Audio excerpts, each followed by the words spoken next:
하나님의 말씀을 보면 마음이 따뜻해지죠. 내 마음이 두근반 세근반 하면서 내 마음이 이렇게 잡혀지지 않을 때, 어떤 특정한 성경이 아니라 여러분도 경험해 보신지 모르겠지만 그냥 어느 곳이나 성경을 펴서 읽으면 금방 마음이 진정이 되고요.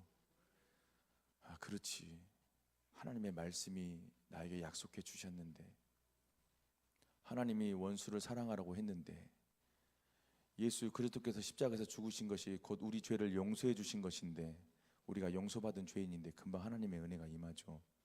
그런 의미에서 신앙생활은요 아주 심플합니다. 예수님을 얼마나 사랑하는가, 그것이 우리 신앙의 믿음이 좋고 나쁘고 내가 말씀대로 사는지 못 사는지의 모든 관건들은 실은 거기에 있습니다. 예수님을 내가 얼마나 사랑하는가. 예수님을 사랑한 만큼 예수님이 가신 골고다 언덕을 십자가 지고 따라갈 수가 있는 거죠. 예수님께서 십자가 지고 따라 올라가실 때, 골고다 언덕 올라가실 때 수많은 무리들이 뒤에서 따라 올라왔습니다. 대부분 하나님의 아들이란 작자가 십자가에서 어떻게 진짜 내려오는 거 아니야? 하나님의 아들이니까 뭔가 무슨 역사가 일어나는 걸 아냐? 실은 다 구경하고 거의 대부분 구경꾼으로 따라 올라갔죠. 예수님께서 십자가에서 죽으실 때 그 십자가 세로목에 예수님의 피가 그 세로목에 흘러내렸죠. 그때 십자가 밑에서 있었던 사람이 오늘 우리가 보려고 하는 동정녀 마리아, 예수의 육신의 어머니 마리아입니다. 본문을 한번 읽으려고 하는데요, 누가복음 1장 26절입니다. 마리아가 이때 천사들이 와서 예수가 성령으로 잉태되겠다라고 말씀할 때 나이가 20대가 아닙니다. 10대예요. 어떻게 10대에 이런 믿음을 가질 수 있는가, 오늘 그걸 좀 나누려고 하는데요, 1장 26절에서 38절까지 같이 좀 보겠습니다. 여러분이 아는 것처럼 앞에는 1장 5절부터는 우리 세례 요한의 잉태됨에 대해서 이야기를 하고 있고요. 그래서 세례 요한의 어머니 아버지 엘리사벳과 사가랴에 대한 이야기가 나오고 있고요. 26절부터 38절은 이제 동정녀 마리아에게 천사가 나타나셔서, 가브리엘 천사가 나타나셔서 성령으로 아들을 잉태할 것이라는 수태의 고지라고 이야기하죠. 너무 유명한 본문인데 천천히 읽으면서 오늘 마리아의 신앙 고백, 그 마리아에게 임했던 그 성령의 임하심, 여러분의 가정 가운데, 여러분의 직장과 사업장 가운데, 여러분의 자녀 가운데 임하시기를 간절히 기도하는 이 아침 되기를 축복합니다. 26절부터 한 절씩 교독을 하겠습니다. 제가 먼저 읽겠습니다. 여섯째 달에 천사 가브리엘이 하나님의 보내심을 받아 갈릴리 나사렛이란 동네에 가서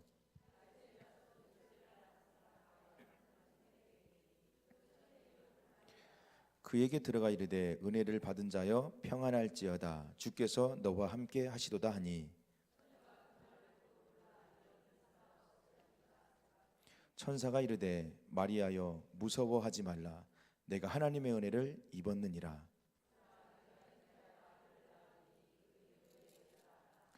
그가 큰 자가 되고 지극히 높으신 이의 아들이라 일컬어질 것이요 주 하나님께서 그 조상 다윗의 왕위를 그에게 주시리니,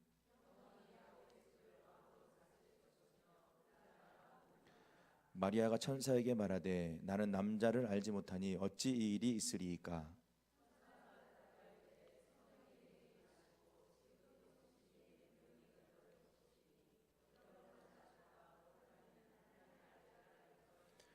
보라, 내 친족 엘리사벳도 늙어서 아들을 배었느니라. 본래 임신하지 못한다고 알려진 이가 이미 6달이 되었나니. 같이 보겠습니다. 마리아가 이르되 주의 여정이오니 말씀대로 내게 이루어지이다 하매 천사가 떠나가니라. 아멘. 37절 38절을 다시 한번 읽겠습니다. 시작. 대저 하나님의 모든 말씀은 능하지 못하심이 없느니라. 마리아가 이르되 주의 여종이오니 말씀대로 내게 이루어지이다 하매 천사가 떠나가니라. 아멘. 설교 제목이 그래서 말씀대로 너에게가 아니라 말씀대로 어디요? 내게. 말씀대로 당신이 아니라 내게 이루어지이다. 아까 찬양 가사가 너무 와닿아서 제가 부르지를 못했는데 울음이 나와서, 주의 말씀에 생명을 거는 자, 주의 말씀을 경외하는 자, 주의 말씀에 생명을 거는 자. 누가 주의 말씀에 생명을 겁니까? 예수님을 사랑하는 자. 예수님을 사랑하면 사랑할수록 말씀에 생명을 걸게 되어 있습니다. 우리가 말씀에 생명을 걸지 못하는 이유는 정말 다 간단해요. 우리가 예수님을 그만큼 사랑하지 못하는 거예요. 여러분도 불같은 사랑하셔서 결혼해서 여기까지 오셨잖아요. 저도 만만치 않은 불같은 사랑을 했습니다. 설교 원고는 없는데 갑자기 하나님의 감동이 임해가지고 사랑을 이야기하라. 이렇게 되면 이단이 되는 거예요. 조심해야 돼요. 모든 말씀들이 읽으면 마음이 따뜻해지는데, 저는 이 마리아에게 임했던 이 천사 가브리엘의 수태고지와 그 다음에 천사가 성령 하나님 너에게 임하고 은혜가 너를 덮겠다 하는 이 본문을 읽을 때 저는 마음이 정말 따뜻해집니다.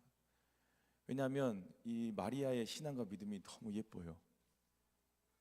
아직 20대가 되지 않았는데, 당시 때 결혼한 나이들이 보통 15에서 18 사이에 다 결혼을 한다고 볼 때, 신학자들마다 조금 차이는 있겠지만 보통 15살로 봅니다. 이때 마리아의 나이를. 이때 결혼은 바로 결혼을 안 하죠. 결혼하기 1년 전에 먼저 같이 자는 건 아니지만 한 집에서 지내다가, 그걸 이제 정혼이라고 이야기합니다. 우리 한국말로 번역된 거는. 그리고 한다고 하면 이제 결혼식을 하거든요. 그러니까 마리아는 여러분이 너무 잘 아는 것처럼 아직 남자와 동침하지 않은 상태, 15살의 나이예요. 천주교에서는 이 마리아를 이제 하나님 어머니로 봅니다. 예수님을 성자, 하나님 성자, 하나님 아들로 보고, 마리아를 성자, 아니 하나님 어머니로 보시죠. 어머니로. 이제 마리아, 여러분이 잘 아는 것처럼 이제 성당을 가면 마리아 상이 있어서 거기 가서 이제 이거를 찍죠. 죄송하지만 이단입니다. 예수님의 어머니를 신격화하는 것은 성경 그 어디에서도, 오늘도 우리 담임 목사님 새벽에 말씀했지만, 다른 복음은 예수 그리스도 외에 다른 것들을 갖다 붙이기 시작하면 다 다른 복음이고 이단인 거죠. 오직 우리의 구원자는 예수 그리스도세요. 근데 그 은혜에 의하여 믿음으로 말미암아 구원을 얻었어요. 그래서 내가 구원받은 믿음은, 내 의지와 감정에서 나온 믿음은 1%도 없어요. 할렐루야. 전적으로 하나님의 은혜와 믿음으로 구원을 얻은 거예요.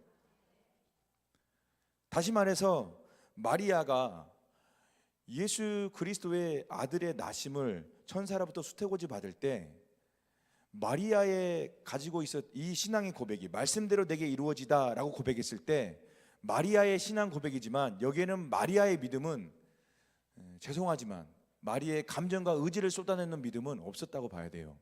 전적으로 성령 하나님 임재하시고 말씀하시고 은혜를 주셔서 말씀대로 내게 이루어지다 라고 고백한 거죠. 좀 이제 어렵게 이야기를 하면, 오늘 수요 저녁 예배 때 이한규 목사님 저녁 예배 설교하시는데요, 오늘 그 하이델베르크 요리문답이 제 35문이에요. 오늘 공교롭게도 35문이 뭐냐면, 성령으로 잉태하사 동정녀 마리아에게 나셨다. 사도신경의 요 부분을 오늘 하이델베르크 요리문답으로 답하고 문하고 답하거든요. 저는 오늘이 이제 그게 하이델베르크 요리문답인지 모르고 작년 말에 이제 우리 그 어머니 기도회 올 전반기 주제 말씀 뭘로 할까 하다가 하나님께 기도하가 주신 말씀이거든요. 공교롭게 오늘이 이제 수요 저녁 예배도 이야기 될 건데, 성령으로 잉태하사 동정녀 마리아에게 나셨다. 이 고백이 아주 짧은 문장이지만 한번 여러분 하시겠습니까? 성령으로 잉태하사 동정녀 마리아에게서 나셨다. 이 고백은 예수님의 하나님 되심과 인간 되심, 다시 말해서 예수님의 완전한 신성과 완전한 인성을 믿고 고백하는 아주 중요한 신앙 고백이죠. 이게 사도신경에 들어가 있습니다. 성령으로 잉태하사 동정녀 마리아에게서 나시고, 성령으로 잉태되었다. 이건 명확하게 하나님의 아들이죠. 성령으로 잉태됐다. 하나님의 아들. 그 다음에 누구에서 났어요? 동정녀 마리아에게서 났다. 사람의 아들. 하나님의 아들인가 동시에 사람의 아들, 하나님의 신성과 인성을 정확하게 고백하고 있는 것이 바로 이 사도신경의 이 부분이거든요. 그래서 이거를 이제 전문용어로 이야기하자면 이걸 뭐라고 이야기하냐면 성육신이다라고 이야기해요. 다 들어보셨죠? 영어로는 인카네이션, 성육신. 좀 더 어렵게 설명을 해보자면, 우리 신학자들은 좀 어렵게 이야기하잖아요. 게알더스 보스, 유명한 성경 신학자입니다. 저한테도 빨간 책이 있는데 무지막지 700페이지 되는 책인데요, 그거는 그냥 서재에다 꽂아놓는 거지 읽는 책은 아니에요. 저는 기본적으로 그래요. 책이 500페이지가 넘어가면 이거는 읽는 책이 아니고 그냥 꽂아놓는 디스플레이하는 책이다. 이 책을 산 지가 벌써 15년이 지났는데 아직도 한 번도 못 읽은, 범접할 수 없는 너무 두꺼운 책이죠. 이 게알더스 보스란 이 신학자가 이 성육신에 대해서 이렇게 설명을 했어요. 말을 들어보세요. 얼마나 어려운가. 선재하시는 메시아가 인간성에 들어오시며 초역사적인 분이 역사의 흐름 속으로 들어오시는 놀라운 일, 이렇게 이제 성육신에 대해서 이야기를 했죠. 쉽게 이야기하면 예수님은 하나님이시며 영원 속에서 존재하시는 분이신데, 이 유한한 인간의 세상 역사 속으로 자원하여 들어오신 것이다. 이해가 되죠? 이렇게 되면, 그러니까 하나님의 아들이신데 우리 인간 세상 역사에 하나님께서 자원하셔 들어오신 것이에요. 왜요? 우리의 죄를 담당하시고 십자가에서 죽으시며 부활하심으로 말미암아 우리의 영원한 구원자, 메시아, 구속주가 되시기 위해서 이 땅에 오신 것이죠. 35절에 천사가 대답하여 이르되 성령이 내게 임하시고 지극히 높으신 이의 능력이 너를 덮으시리니 이러므로 나실 바 거룩한 이는 하나님의 아들이라 일컬어지리라. 이 말씀을 읽으면서 예전에는 그냥 지나가서 읽었는데 이번 설교 준비하면서 제게 이게 강하게 와닿은 말씀이 뭐냐면, 성령이 내게 뭐예요? 임하시고, 거기다 밑줄 쫙 하십시오. 임하시고, 성령이 임하시기를 축원합니다. 성령이 임해야지 권능을 받는다라고 이야기했어요. 여러분, 권능과 능력과 역사는 내 경험과 의지와 감정과 감성으로 되는 게 아니에요. 하나님의 권능을 받는 유일한 길은 성령을 받는 거예요. 마리아가 하나님 앞에 이 위대한 고백, 말씀이 되게 이루어지다라고 했던 이 위대한 고백은 성령 하나님이 임하셨기 때문에 가능한 거예요. 성령 하나님이 임하셨기 때문에. 그래서 임하시고, 이제 어려운 말로는 또 이런 원어들을 써줘야지 설교가 있어 보입니다. 그래서 임하시고, 여기가 이제 헬라어로 에펠코마이. 여러분 성경 한번 기록해 놓으시면 여러분이 성경이 없어질 때까지는 이제 그걸 보시게 되겠죠. 그걸 읽을 때마다 성령이 되게 임하시고 밑줄 그으시고, 거기 헬라어가 에펠코마이고요. 성령이 내게 임하시고 지극히 높으신 이의 능력이 너를 덮으시리니, 여기다 밑줄 쫙 하시고요. 덮으시리니. 밑줄 쫙 안 하신 분은 본인 성경책을 안 들고 오신 거잖아요. 아니면 볼펜이 없거나. 덮으시리니, 여기는 이제 헬라어로 뭐냐면 에피스키아조입니다. 에피스키아조. 기본적으로 임하시고 덮으시리니 두 단어가 기본적으로 합성 단어인데요, 앞에 전치사가 전부 다 똑같은 에피라는 전치사가 붙습니다. 임하시고도 그렇고 덮으시리도 그렇고. 에피가 뭐냐면 위로부터, 전치사 에피, 위로부터. 그러니까 임하시고 덮으시리니 이 두 단어에는 똑같이 합성 단어인데 앞에 전치사가 뭐냐면 에피, 위로부터. 성령 하나님은 위로부터 임하시는 거예요. 예수님께서 요단강에서 세례 요한에게 세례 받으실 때 성령의 비둘기 같은 것이 예수 그리스도 머리 위에 임하셨다라고 해야지. 똑같은 단어입니다. 임하셨다. 전부 다 단어들이 똑같습니다. 전부 다 위로부터. 성령님이 임했다라고 할 때는 거기에 전부 다 위로부터. 그래서 우리가 사방에 우겨쌈을 당하여도 우리가 낙심하거나 절망하지 않을 것은 뭐예요? 위를 보는 거죠. 위. 왜? 위에서 성령 하나님이 임하시니까. 일어나라 빛을 발하라 여호와의 영광이 내 위에 임하였느니라. 여러분의 머리 위에, 여러분의 심장 위에 예수 그리스도의 영광의 빛이 임하시기를 축원합니다. 여러분의 남편과 자녀들 가운데, 여러분의 가정 가운데 성령님이 임하시기를 축원합니다. 성령님이 임하시면 너희가 권능을 받습니다. 다음에 증인이 되는 겁니다. 예. 그래서 저는 오늘 우리 전도팀들이 오전부터 뛴다고 하는데 우리 전도팀이 여기 와서 하나님께 기도하고 성령을 받아야 되는데 좀 아쉬운 마음이 있어요. 지금 우리 전도팀들이 지금 나가서 열심히 뛰고 있습니다. 지금 할렐루야. 얼마나 감사합니까? 우리 교회 전도팀 위대합니다. 그 위대한 아프리카 지구의 위봉의 전사님도 계시고 위대하신 분 위봉의 전사님 얼마나 열심히 뛰신지 모르겠어요. 어저께 제가 따라다니다가 퍼졌어요. 제가 체력이 대박이죠. 올해 62이신데 새벽에 체력이 대박이죠. 와, 따라다니다 어제 너무 힘들더라고요. 예? 어르신들 앞에 가가지고 계속 이야기하고 나 야구르트 가서 드리고 막 어제 오후에 따라다니다가 죽는 줄 알았어요. 전사님이 목사님 오늘 어머니 기도회 끝나고 바로 저하고 나가시죠? 그러더라고요. 제가 네라고 말 못하고 지금 올라 여기 왔어요. 성령 하나님이 임하시는 게, 그러니까 이 마리아의 신앙 고백이 마리아를 신성시하고 마리아를 신격화하는 교리는 이단입니다. 모든 마리아의 신앙 고백은 성령 하나님이 임하시고 그 은혜로 덮어주셔서 그 당시 나이 15에서 18 사이밖에 안 되는 마리아지만 성령이 임하시니까 예수 그리스도 성령으로 잉태가 되고 두 번째 뭐예요? 말씀이 믿어지는 것이죠. 성령이 임하면 초자연적인 역사들이 일어나죠. 우리가 과학적으로, 이성적으로, 합리적으로 이해할 수 없고 판단할 수 없는 일들이 우리 신앙 가운데서 일어납니다. 우리 신앙당 가운데 여러분들도 경험하셨잖아요. 기도하는데 병이 낫는 거예요. 저는 우리 아프리카 가지고 우리 정창구 선사님 너무 감사한 거예요. 정창구 성도님. 아니 암수치가 1000이 나는 100이 넘은 줄 알았더니 1000이 넘었는데 암수치가 20으로 떨어졌다는 거예요. 지난 주일에 나오시고 지금 우리 전도팀에 전도지를 만들고 계세요. 지금 그분이 제가 건양대 병원 갈 때만 해도 걷지를 못하셨거든요. 앉아 계셨는데 아니 이분이 그래서 지난주에 나오셨는데 아니 걷지 못하시면 이렇게 걸으시는데 너무 감사하다 그랬더니 목사님 걱정이에요 그런 거예요. 이분이 뭐가 걱정이에요 그랬더니 또 저와 같은 정씨잖아요. 그러니까 제가 애정이 많이 가죠. 같은 정씨니까. 근데 뭐가 걱정이세요 했더니 목사님 이게 식욕이 너무 올라가지고 살이 쪄서 지금 큰일 났다는 거예요. 여러분 식욕이 올라간다는 것은 건강해지고 있다는 증거예요. 물론 저 같은 사람은 많이 먹으면 안 돼요. 저 같은 사람은 다이어트를 해야 돼요. 하나님의 역사들이 일어나는 것이죠. 근데 그 정창구 선생님의 그 치유와 회복 가운데 뭐가 있었냐면 하나님의 말씀이 있었어요.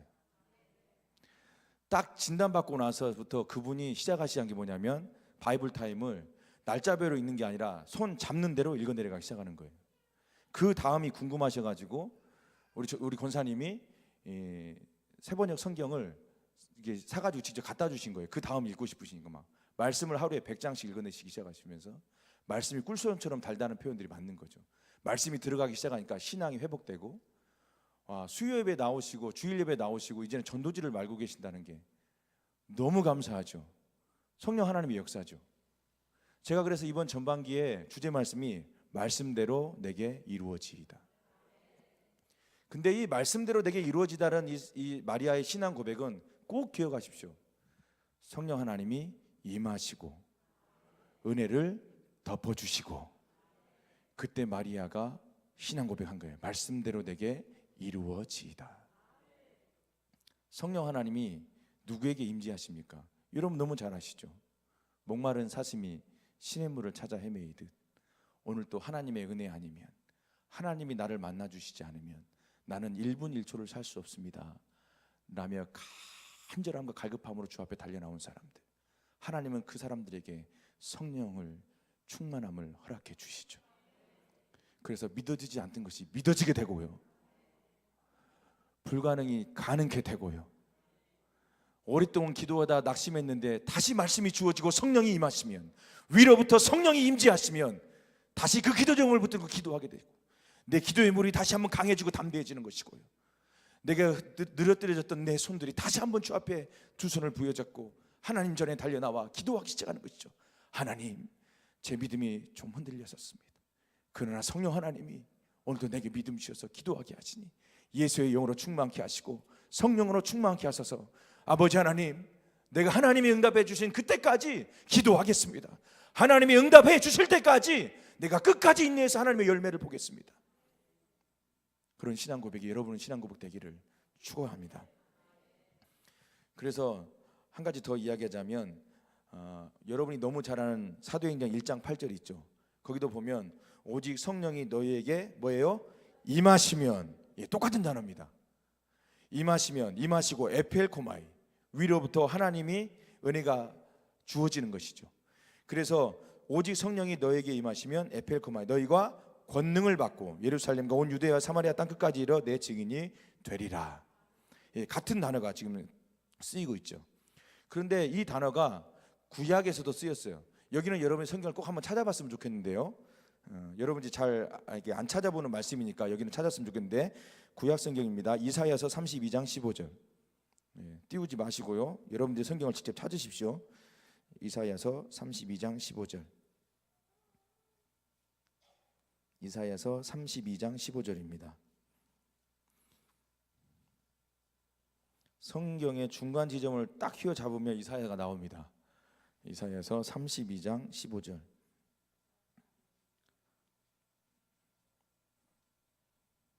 성경 넘기는 소리가 안 나면 같이 읽겠습니다. 이사야서 32장 15절. 이러면 이제 천천히 넘기십니다. 소리 안 나게. 천천히 넘기세요. 성경에서 소리 안 나게. 같이 읽겠습니다. 이사야서 32장 15절 시작. 마침내 위에서부터 영을 우리에게 부어주시리니 광야가 아름다운 밭이 되며 아름다운 밭을 숲으로 여기게 되리라. 아멘. 마침내 위에서부터 영을 우리에게, 이 영은 바로 성령이죠. 루하우입니다. 히브리 단어 루하우고요. 우리에게 뭐라고요? 부어주시리니. 부어주시리니. 이 부어주시리니, 이 단어가 히브리어는 아라라는 단어인데, 요게 이제 셉투아진트 70인용으로 구약의 히브리어를 신약 성경에서 쓰였던 헬라어로 번역을 할 때 이 단어를 뭘로 썼겠습니까? 에펠코마이, 똑같은 단어를 썼습니다. 네. 그런데 마침내 어디서부터요? 위에서부터 영을 우리에게 부어주시리니, 성령 하나님을 우리 가운데 부어주시면 무슨 일이 일어나냐면 광야가 아름다운 밭이 되며, 할렐루야, 광야가 아름다운 밭이 되며 아름다운 밭을 숲으로 여기게 되리라. 할렐루야. 하나님의 영이 우리 가운데 부어주시면 사막, 광야가 아름다운 뭐요? 밭이 되며, 심지어는 그 아름다운 밭을 숲으로 여기게 되리라. 불가능을 가능케 하시는 것이죠. 광야의 사막 가운데 하나님께서 푸른 밭을 내시되 하나님께서 산을 만들어 주신다고 말씀하시죠. 이렇게 말씀을 정리해 보면 간단합니다. 제가 처음으로 서두할 때 그런 말씀 드렸죠. 우리의 신앙은 아주 간단하다고. 예수님을 얼마나 사랑하느냐, 사랑하지 않느냐, 거기에 우리의 모든 신앙과 믿음의 결단들이 달려 있습니다.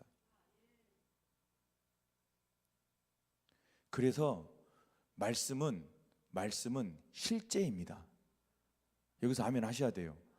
말씀은 실제예요. 말씀이 내게 이루어지다 그러면 그게 내일이 아니라 모레가 아니라 지금 여기서 이루어지는 거예요. 그래서 신앙 고백이 지금 여기서 하는 신앙 고백이 너무 좋아요. 하나님 거기 계시는 여호와 샴마, 하나님 거기 계시다. 하나님이 거기서 오늘 내가 신앙 고백할 때 여기서 말씀이 이루어지는 거예요. 그래서 말씀은 실제예요. 우리의 신앙은 실제입니다. 관념이 아니에요. 내일 모레가 아니라 지금 여기 이 시간 내가 하나님의 신앙을 고백하면 하나님이 이 신앙 고백을 들으시고 성령 하나님이 임재하셔서 하나님의 성령을 부어주시죠. 그래서 광야에 숲이 되게 하시고 밭이 되게 하시는 하나님의 역사가 이루어지는 것이죠. 15살밖에 받게 되지 않았던, 당시에 결혼하지 않은, 남자와 동침하지 않은 여성이 임신을 하면 돌에 맞아서 죽는데, 율법이 그렇게 돼 있는데 돌에 맞아 죽는데, 마리아가 성령이 임하니까 말씀대로 내게 이루어지다라고 고백하는 거예요. 뭐예요? 아까 찬양 부를 때 했더만 뭐예요? 말씀의 생명을 걸었어요.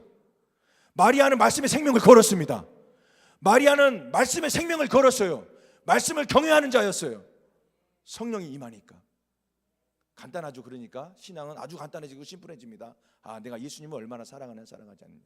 예수님을 사랑하는 자가 간절히 하나님을 찾으면 성령이 우리 가운데 부어주시고, 성령이 부어주시면 말씀이 믿어지는 것이고, 불가능이 가능케 되는 것이고, 내가 낙심했던 것이 소망으로 바뀌는 것이죠. 신앙은 복잡하지 않습니다. 아주 간단합니다. 내가 하나님을 사랑하고 예수님을 얼마나 사랑하는가, 하나님을 목숨 걸면서 사랑하는 사람들이 말씀에 생명을 걸고 신앙 고백으로 내 삶의 환경이 어떠다 할지라도 좌로나 우로나 치우지 않고 여전히 하늘의 소망 하나님께 두고, 누가 뭐라 해도 당신 그렇게 사는 거 맞아? 예수 믿는데 왜 그렇게밖에 안 돼? 예수 믿는데 왜 네 자식은, 네 남편은, 친구들이 예수 안 믿는 사람이 조롱하고 핍박해도 여전히 하나님을 바라보고 위를 바라보고 하나님 바라보고 갈 수 있게 되는 것이죠. 그런 신앙과 믿음은, 그래서 마리아의 신앙과 고백이 위대하지만 성령 하나님이 가능케 하신 거예요. 여러분, 그걸 절대 잊으시면 안 됩니다. 마리아는 하나님 어머니가 아니에요. 그 앞에 서서 동상을 만들어 놓고 그 앞에 서서 기도할 대상이 아니라고요. 성경에도 명확하게 나와요. 우리의 유일한 중보자는 누구예요? 예수 그리스도. 우리의 영원한 중보자는 예수 그리스도. 성령 하나님이 내가 기도할 바를, 마땅히 기도할 바를 알지 못할 때 우리를 대신하여 간구하시고 탄식하면서 기도해 주시는 그 예수 그리스도가 우리의 유일한 중보자가 되시는 거예요. 성모 마리아 상이 우리의 기도를 들어준 게 아니란 말입니다. 예수 그리스도께서 십자가에서 죽으시로 말미암아 성소의 휘장이 찢어짐으로 말미암아 누구든지 예수 그리스도의 이름을 부르는 자들마다 그 성소 안에, 지성소 안에 들어가서 하나님께 기도하면 응답되는 것이에요. 어디 성모 마리아 상에서 기도를 합니까? 그건 아니에요. 그건 아닙니다. 명확한 이단이에요. 그게 다른 복음이에요. 어떻게 예수 그리스도가 십자가에서 죽으셨는데, 오늘 우리 담임 목사님 이야기했는데, 그러면 예수님이 여기 우리 이 땅에 오셔서 십자가에 죽으실 필요가 없어요. 마리아가 우리의 기도를 응답해 주신다. 예수님이 오실 필요가 없죠. 이게 다른 복음이에요. 근데 많은 사람들이 이 다른 복음에 붙잡혀서 영적인 자유함을 누리지를 못해요. 예수를 믿는데도 자유를 못 누려요. 예수 그리스도께서 죽으심을 말하면 우리에게 뭐예요? 자유를 주심으로, 어떤 자유까지? 죽음의 권세를 이기셨잖아요. 사망의 쇠사를 끊고 살아나셨단 말입니다. 그 예수 그리스도가 우리의 영원한 자유, 진리를 알지니 진리가 너희를 자유하게 하리라. 그 진리가 예수 그리스도시잖아요. 그 요한복음 이따 내려가 보면 거기가 진리가 예수 그리스도라고 나와요. 예수님 안에서는 모든 게 자유합니다. 제가 그런 의미에서 주위를 돌아보라고 제가 말씀드린 거예요. 꽃도 보시고요, 앞만 보고 가지 마시고 주님 안에서 영적인 자유함을 누리세요. 내가 오늘 기도 1시간 채웠어야 되는데 나 오늘 기도 못했어, 말씀 못 봤어, 막 그게 쌓이면 신앙이 피폐해질 수밖에 없습니다. 그러나 거기에 매이지는 마세요. 거기는 매이지 마시란 말입니다. 그게 바로 율법주의자예요. 그게 율법에 매이는 거예요. 그래서 사도 바울이 갈라디아 3장 1절에 2절에 너희가 성령으로 시작했다가 왜 육적으로 마치려고 그러느냐, 주님 안에서 자유함을 누리다가 다시 율법 아래 내려가고 율법의 그 초두막문에 내려가서 율법의 그늘에 매어가지고 자유함을 누리지 못하고 예수 안에 있으면서도 전전긍긍하고 근심하고 염려하고 예수 안에 있음에도 불구하고 하나님이 나를 사랑해 주신다고 말씀하시는데, 예수님이 나의 유일한 삶의 구원자가 되신다고 말씀하시는데도 불구하고 자유를 누리지 못하죠. 예수 그리스도 안에서 마리아가 누렸던 자유를 누리시길 바랍니다. 그러나 마리아는 성령이 임했을 때 자기가 돌에 맞아 죽을 걸 알면서도 말씀에 생명을 건 거예요. 말씀에 생명을 건 거예요. 저는 여기 읽으면서 얼마나 울었는지 몰라요. 나는 왜 그런 믿음이 없을까? 세례 요한의 잉태에 대해서 나오는데 1장 5절에 보면 세례 요한의 아버지는 제사장이었어요. 그러니까 세례 요한은 제사장 가문이었죠. 근데 여러분, 이 누가복음에서 누가가 이 지금 세례 요한과 예수님의 성령으로 잉태와 그 다음에 태문이 닫혔으면 엘리사벳의 태문이 닫혔음에도 불구하고 하나님 태문을 열어서 거의 같은 시기에 6개월 차이로 하나님께서 세례 요한과 예수님의 잉태를 임신을 이야기하고 있는데, 보이지 않게 이 제사장이었던 사가랴와 나사렛 동네에서, 당시의 나사렛은요, 당시에 나사렛 살던 사람이 2,000명이었어요. 당시의 나사렛은 거기에 우리로 말하면 다문화 가족들이 많았기 때문에 나사렛이라는 동네 자체가 그 당시 유대 사회에서 인정받지 못하는 동네였어요. 깡촌이기도 깡촌하지만 2,000명밖에 살지 않은 작은 시골 도시, 시골 동네였음에도 불구하고 그 동네 자체가 살고 있는 사람들이 다문화, 다시 말해서 유대의 정통 혈통들이 살지를 못하고 이방인들과 결혼해서 살던 사람들이 마치 사마리아처럼 나사렛도 그런 사람들이 많았단 말이에요. 그래서 유대 사회에서는 변두리예요. 근데 여러분, 하나님의 역사는 변두리에서 시작됩니다. 하나님의 역사는 변두리에서 시작되더라고요. 우리를 구원하실 예수 그리스도께서 마국간에서 태어날 줄 누가 알았습니까? 완전 변두리. 바닥도 그 천한 바닥에서 예수님은 변두리에서 불가능해서 가능케 하심으로 말미암아 하나님의 살아계심과 하나님의 역사를 온 천하에 하나님께서 공포하시는 거죠. 근데요, 시간이 조금 남은 것 같아서 이거 하나만 더 다루려고 하는데요. 이게 지금 1장 5절에 보면 유대 왕 헤롯 때에 아비야 반열에 제사장 한 사람이 있었으니 이름은 사가랴요 그의 아내는 아론의 자손이니 이름은 엘리사벳이라. 엘리사벳은 아론의 자손이다라고 하면서 대제사장 가문이라는 것을 명확하게 이야기하고 있죠. 사가랴도 아비야 반열의 제사장 한 사람이라고 이야기를 했어. 부부가 전부 다 제사장 출신의 가문에 부부가 만나서 결혼을 했어요. 근데 아이가 없었죠. 아이가 없었는데 이분들이 신앙의 믿음이 참 좋았어요. 6절에 보면 이 두 사람이 하나님 앞에 의인이니 주의 모든 계명과 규례대로 흠이 없이 행하더라. 그러니까 두 사람이 역시 제사장 가문 출신이라 이 두 부부가, 그러니까 명문 가문인 거죠. 이 두 사람이 하나님 앞에 의인이 주의 모든 계명과 규례대로 흠이 없이 행했다. 그런데 이렇게 행하던 사람들이 1장 11절에 보시면요, 주의 사자가 그에게 나타나 향단 우편에 선지라. 사가랴가 보고 놀라며 무서워하니 천사가 그에게 이르되 사가랴여 무서워하지 말라. 너의 간구함이 들린지라. 내 아내 엘리사벳이 내게 아들을 낳아 주리니 그 이름을 요한이라 하라. 너도 기뻐하고 즐거워할 것이요 많은 사람도 그의 태어남을 기뻐하리니 이는 그가 주 앞에 큰 자가 되며 포도주나 독한 술을 마시지 아니하며 모태로부터 성령의 충만함을 받아 이스라엘 자손을 주 곧 그들의 하나님께로 많이 돌아오게 하겠음이라. 이렇게 천사가 똑같이 이 사가랴에게 와서 말씀을 주시는 거예요. 태문이 닫혔음에도 불구하고.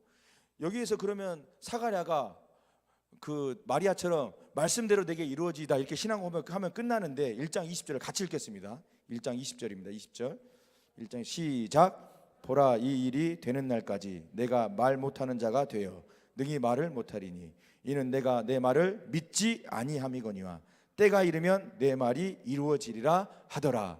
아멘. 믿었어요? 못 믿었어요? 못 믿어서 뭐가 막혔어요? 벙어리가 된 거죠. 그러니까 은근하게 지금 누가는 제사장 사가랴의 신앙과 전혀 이름 없는 나사렛 시골 동네의 마리아의 15밖에 되지 않던 이 마리아의 여성의 신앙과 어떻게 해요? 자연스럽게 비교하고 있는 거죠. 여러분, 신앙생활은 연수도 중요하고 가문도 중요하고 직분도 중요한데요, 더 중요한 건 믿음이에요. 말씀이 되게 이루어지다는 하나님의 앞에서 이 신앙 고백, 믿음이 없이는 하나님을 기쁘시게 하지 못하나니. 성경에서는요, 직분이 기쁘시게 못한다, 신앙의 연수가 기쁘시게 못한다, 집안의 가문 대수가 기쁘시게, 그렇게 이야기하지 않아요. 믿음이 없이는 하나님을 기쁘시게 하지 못한다. 마리아와 제사장 사가랴의 믿음을 지금 비교하고 있는 거죠. 은근하게 누가는 지금 비교하고 있는 거예요. 왜냐하면 이 당시 때 누가복음의 이 독자들, 당시에 누가복음을 읽는 첫 번째 독자들은 뭐였냐면 이방인들이었어요. 이방인들이었어요. 하나님께서 이렇게 누가를 통해서 신앙을 은근히 비교해 놓고 있죠. 여러분, 신앙의 대수, 직분, 연수 필요 없다는 얘기가 아니에요. 그러나 더 중요한 건 내가 오늘 하나님의 일용할 양식으로 믿음으로 말씀으로 사는 것이 훨씬 더 중요합니다. 훨씬 더 중요합니다. 그러면서 이 시간 같이 기도하기를 원하는데요, 오늘 기도 제목이 아주 간단해지죠. 예수님을 지금보다 더 많이 사랑하게 해주십시오. 다른 기도, 여러 가지 기도 제목이 있겠지만 기도 제목을 드립니다. 첫 번째, 하나님 아버지, 내가 지금도 예수님의 은혜로 여기까지 왔지만 오늘 이 시간 예수님을 이전보다 더 많이 사랑하게 해주십시오.